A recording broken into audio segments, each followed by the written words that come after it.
congratulations to you both. The film is really beautiful. Thank you. There's this quote by E.B. White from a book called The Once and Future King, which I loved as a teenager. It says something like this: there's a time in each of our lives when we stand in front of the world treating it as a serious problem with which we're passionately committed to. But this is kind of like the way it is when we're young. We believe we can change the world. We believe we can fight the fight. We can make an impact. But we don't necessarily carry that with us when we're older, right? It's hard to fight those fights. But you've taken this upon yourself to do that. And I'm curious, was this something that you were inspired to do as a child? Did your parents raise you to have this spirit of activism? Or was this a moment, a big decision, a hard decision to make, to not sit idly by and just take this knowledge and not do something with it? My parents definitely are parents with my brother right here. They definitely instilled in us a sense of justice and a sense of fighting for what's right and against what's wrong. And I grew up as a really shy kid, so I often encountered that on the playground and had very, very supportive parents that really instilled those values. And I definitely, I was always very attracted to nature. That's been very prevalent in my work as a filmmaker. But it wasn't until my 20s that I came across this issue. And when I found out after growing up with horses, I was just shocked that as a horse person in my youth, I didn't know that this was happening. And it spirals, the wild horse issue spirals into other species that are being eradicated for the same reasons, namely wolves, mountain lions, grizzly bears, other predators. So this was perhaps born out of a love for nature as a young person and really evolved into a purpose. I don't know if you all have seen the Black Beauty, the remake that you made. Did you know when you signed on to direct that film that Anne Sewell had written not a children's book, but a book about animal activism and a plea for animal welfare? Did you know that at the time? Was that part of why you were attracted to direct the film, or did you discover afterwards that you had so much in common with this author that had written this film that you just directed? I had no idea. I was so fortunate to take a meeting with a wonderful producer named Jeremy Bolt, and that evolved into discussing films that inspired us to go into the business. And I remember in that meeting mentioning The Black Stallion and this beautiful scene on the beach with Alec, this little boy in the black, and it's 5 minutes just set to score, and a beautiful moment of unspoken communication between a human and a horse. And I went off on this little tangent with Jeremy, and he's smiling, and he said, my partner has wanted to remake Black Beauty for about a decade. If you have a take, let me know. And I grew up with that book, as many people have. So I raced home, and I think within 10 days I had sent him a pitch for the idea of a new Black Beauty. And he and his partner wanted to modernize that story. And so feeling such a sense of responsibility with such an iconic, timeless classic that has influenced millions of people over the years since it was published in the late 1800s, I really wanted to do right by that story. And so I started looking for modern day issues horses were facing. And in that process, I started reading more about Anna Sewell and realized she was crippled as a child. She was literally carried by horses, and that inspired her unique love and understanding of them. And that gave way to her taking this very bold risk in writing Black Beauty from the first person perspective of a horse. And it worked. And she really helped inspire this new level of understanding during her time for horse and animal empathy and a sense of intelligence and their value and their place in this world, not just as tools. And so really to honor her, I started trying to find a modern day issue that we could give voices to horses of our time. And that's when I came across The Plight of Wild Horses. And as my husband will tell you, I'm kind of an all-in personality. And the minute I started seeing videos of these roundups, I was so horrified. And we just kept going after Black Beauty. That actually leads me to ask you guys, what is it like working together? Because, I mean, you're partners in life and marriage and love and commerce and art and movie making. What's your process like? I mean, the easy answer How is I fun just is listen. You just do what she says. Yeah, I just try to make the numbers work when she tells me to do something. Make all her dreams possible. Yeah, no, we work really well together. I mean, I think that our dynamic, we have our roles on one side and on the other, but they blend nicely together, and we're able to manage what it takes to make a film together, but have a lot of respect for each other in terms of what she wants to accomplish, and she doesn't push me too hard when I tell her I can't give her exactly what she wants. She will tell me to keep going back and negotiate and get her what she wants, but it's all very balanced and very reasonable, and I think that's the biggest thing that makes it work. Well, and I think a director is only as good as their producer really is, because they've got to be out there protecting them, fighting for them, navigating it, and and really setting the stage for you to go in and do your magic, which you did. I mean, you were really a horse whisperer. I mean, seeing you get so close and elicit that kind of, and it, just to have you voice it and to be in it, it was just so moving. It made the narrative so much more powerful. But especially to have your husband and your brother and your father there. I mean, you did sort of stumble into becoming an investigative journalist. There were times when you expressed your anger. There were times when you seemed afraid. And frankly, as your friend, I was pretty afraid for you, especially when you went undercover. So, was there a time when you were really afraid for your life? Because you were actually facing, not telling the narrative of bad guys, you were actually shooting I actually bad guys. I actually think that's almost a better question for me based on the question you just asked, because that was one where producer and husband was really difficult to differentiate, and I couldn't go because I was working on a different project, and I didn't want her to go. I understood the need for it for the film as a producer and as what the final product would require, but as a husband I was really not comfortable. Enough people in that Slaughter World pipeline they knew who we were, at least to some extent. We didn't know that they maybe knew what she looked like, or that was for me the most nerve-wracking part, where husband and producer was very difficult to differentiate, because as I said, I understood the need for it, but it was a very difficult thing for me, especially not being able to be there. Yeah. It was interesting too, because we talked quite at length, obviously, over years as to how far to push this and what to show, particularly with the slaughter pipeline, which is a really important part of the story, the adoption incentive program with the Bureau of Land Management saying, we're adopting out all of these horses. So few of them on the scale of how many have been rounded up get adopted. So that was a very important part of the story. But the reality is those horses do go to Mexico. They do go to Canada. So it was a line that we decided together to draw, that I wasn't going to go across the border, because that was going to be too dangerous. And part of the reason my dad came, well, the only reason our father came, was because Ed wasn't able to go, and that was, to answer your question about if we were ever really, really scared. And I think this mentality comes over you in these moments where adrenaline kicks in, and this sense of, we have to do this, we have to do our jobs, we're doing this for a reason, we're doing this for them, that completely blurs your sense of fear sometimes. But in Texas, I had this little DJI camera that I was wedging into my purse that you saw my brother kind of testing with the purse. But all jokes aside, it didn't really work, and it kept beeping when the little gimbal head got stuck. So we're in this auction that was at 7 a.m. and it wasn't the one that wasn't on the schedule. And we're sitting in there, and you're only there if you know that it's happening. And when that started occurring and people start looking and they know that we're not part of that community, that did get unnerving. And we knew a couple of the kill buyers because we've adopted horses from some of these kill pens. A few of them were supposed to do interviews with us, and then everybody shut down. And it was like the community knew we were there, and so we actually left a day early because we were concerned that it could get out of hand.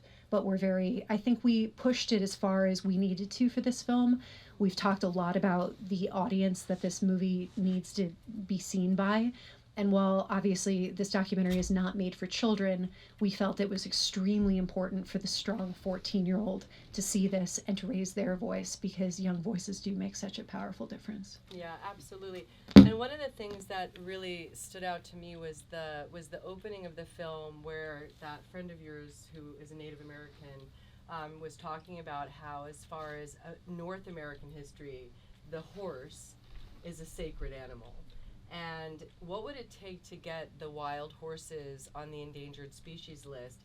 Because talking about actionable items, you know, we can lobby, we can donate money to organizations who are doing this good work, but what would it take to do that, in your opinion, to get the wild horses on the endangered species list, to really honor what their value is and meaning to North America? I think that might be the only thing that ultimately truly stops this. There are a number of things we're working on to solve different parts of this issue, the animal cruelty side of it, the helicopters, the holding facilities. But Dr. Yvette Running Horse Collin is doing some really exciting and extraordinary work, and she has been tasked to try to prove that the wild horse never died out during the Ice Age. Everyone agrees universally, it's scientifically proven, the wild horse evolved in North America 55 million years ago.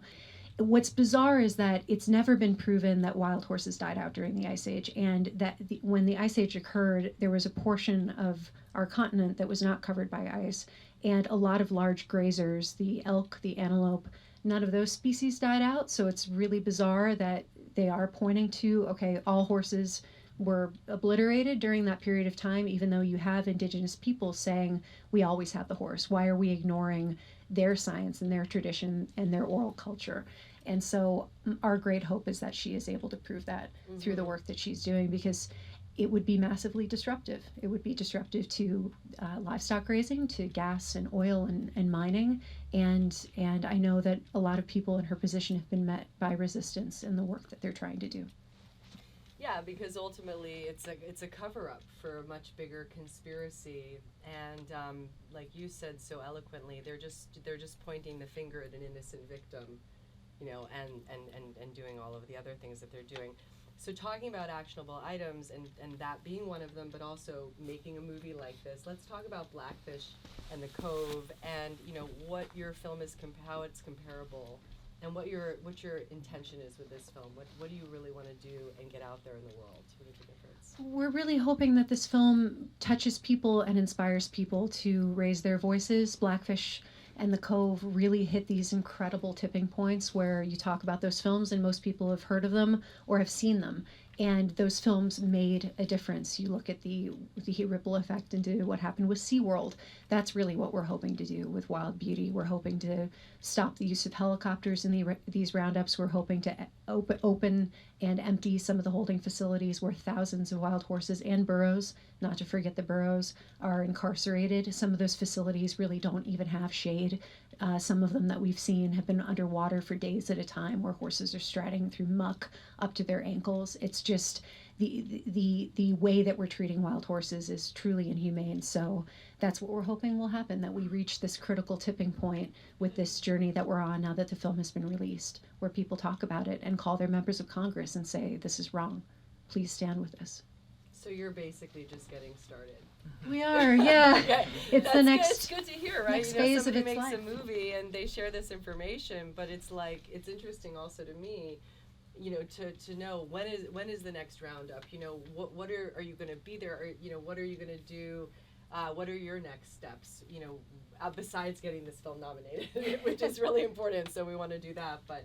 What are you going to be doing with the next roundups and all the things that are going to continue happening? We started a nonprofit in 2020 called the Wild Beauty Foundation, and we started by rescuing horses and getting as many as we could out of some of these situations. And what we're trying to do now is really, there's a really important bill that's been reintroduced called the Wild Horse and Burro Protection Act. It's HR 3656, and if it passes, it would end the use of helicopters in these roundups. And I think that the animal cruelty side of this is something everybody can get behind, despite being on one side of the aisle or the other, and that's what we're trying to push right now, because if that bill passed, it would finally set a precedent for something to change, because nothing has changed in this issue for a long time. We were talking about this earlier about how things, I think, have gotten worse, because we now, as a society, as a people, we know that animals are intelligent. We know horses are intelligent and have family structures, and this type of trauma and this type of abuse, it's never been okay, but it's certainly not okay in 2023, and it needs to stop. Right, and also I think what you've done inspiring younger people to get behind the Wild Beauty Foundation and empower them, educate them, and give them a platform and a voice is really also very important, because like you said, It's 2023. They're going to be picking up where we left off. Yeah. So how can we support the Wild Beauty Foundation? What can each of us here, besides posting or or whatever? What's your advice to us to continue to help now that we know a little bit more? If you're moved, please call your members of Congress. Please call them or email them and tell them to please support the Wild Horse and Burro Protection Act. Tag them on social media. Obviously, that's the language of today. And then if you've got kids, one of the things that I love doing, everybody says not to work with, children and animals, and we do a lot of that. And but one of our initiatives with children, we're encouraging kids to write letters to their representatives, to write letters to the president, and to ask their lawmakers to please stand with wild horses. So we've got a lot of that literature and a lot of photos of how to do that on our social media channels, on our website. But it really is, and maybe you can say a few words about what we did in DC recently, but children do break through in a different way than adults, and we've really seen the way different lawmakers react when they receive a letter, a handwritten letter from a child where it wasn't like Nixon, really yeah, exactly. being inspired by kids. Yeah, so ask your kids to write letters on behalf of the horses. No, I mean, it seems like a small thing to make a phone call or send a letter, but we can tell you, Ash and I were in every senator's office in June. The rest of our team was on the House side. It's dividing a little bit more, but the letters that some of the kids have sent through our foundation have been logged. They've been received. The offices told us that they had them, and they knew that they were there, and it does make a difference, and we're just annoying enough that they know about us. So if we can kind of keep annoying them, then maybe something will change. So what do you want people to be left feeling? I mean, it's pretty gorgeous, the film. I mean, it's absolutely stunning, but it's incredibly damning. I mean, there are some really evil people out there. What do you want us to feel about this? And for me, it was an education, because though I love horses, I had no idea that the wild horses were so targeted. So what do you want us to feel as we walk away from tonight?